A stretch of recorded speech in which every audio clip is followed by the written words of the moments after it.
আসসালামু আলাইকুম প্রিয় দেশবাসী। প্রতিবেদন প্রবাসী ভোট, নীরব সংখ্যা ও রাজনৈতিক বাস্তবতা।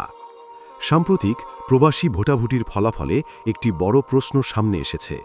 প্রকাশিত তথ্য অনুযায়ী জামায়াতে ইসলামী পেয়েছে প্রায় ৩,৬০,০০০ ভোট, আর বিএনপি পেয়েছে আনুমানিক ৭০,০০০ ভোট। মোট ভোট পড়েছে প্রায় ৪,৩০,০০০। কিন্তু এখানেই প্রকৃত বিশ্লেষণের জায়গা। সরকারি হিসাব ও বিভিন্ন গবেষণা অনুযায়ী বাংলাদেশ থেকে বৈধভাবে বিদেশে গেছেন প্রায় ১,৪০,০০,০০০ মানুষ। তাহলে প্রশ্ন হল, এই ১,৪০,০০,০০০ প্রবাসীর মধ্যে ভোট পড়েছে মাত্র ৪,৩০,০০০। এই এত বড় ব্যবধান কি বলে? অনেকেই বলেন আওয়ামী লীগের সমর্থক নেই, আওয়ামী লীগ নামে কোনো দল নেই, মানুষ আওয়ামী লীগকে ভালোবাসে না। তাহলে প্রশ্ন থেকেই যায়, এই বিশাল সংখ্যক প্রবাসী যারা ভোট দিতে পারেননি বা দেননি, তারা কি সবাই বিরোধী দলের সমর্থক?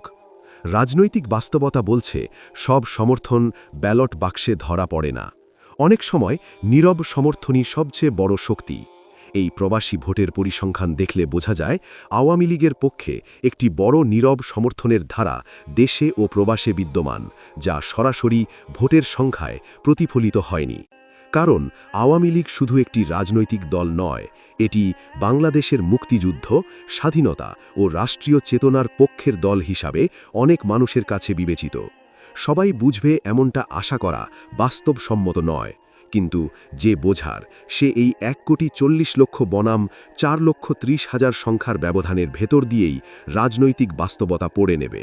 ভিডিওটা শেয়ার করে সবার মাঝে ছড়িয়ে দিন। পেজটাকে ফলো দিয়ে রাখুন নতুন নতুন আপডেট পেতে।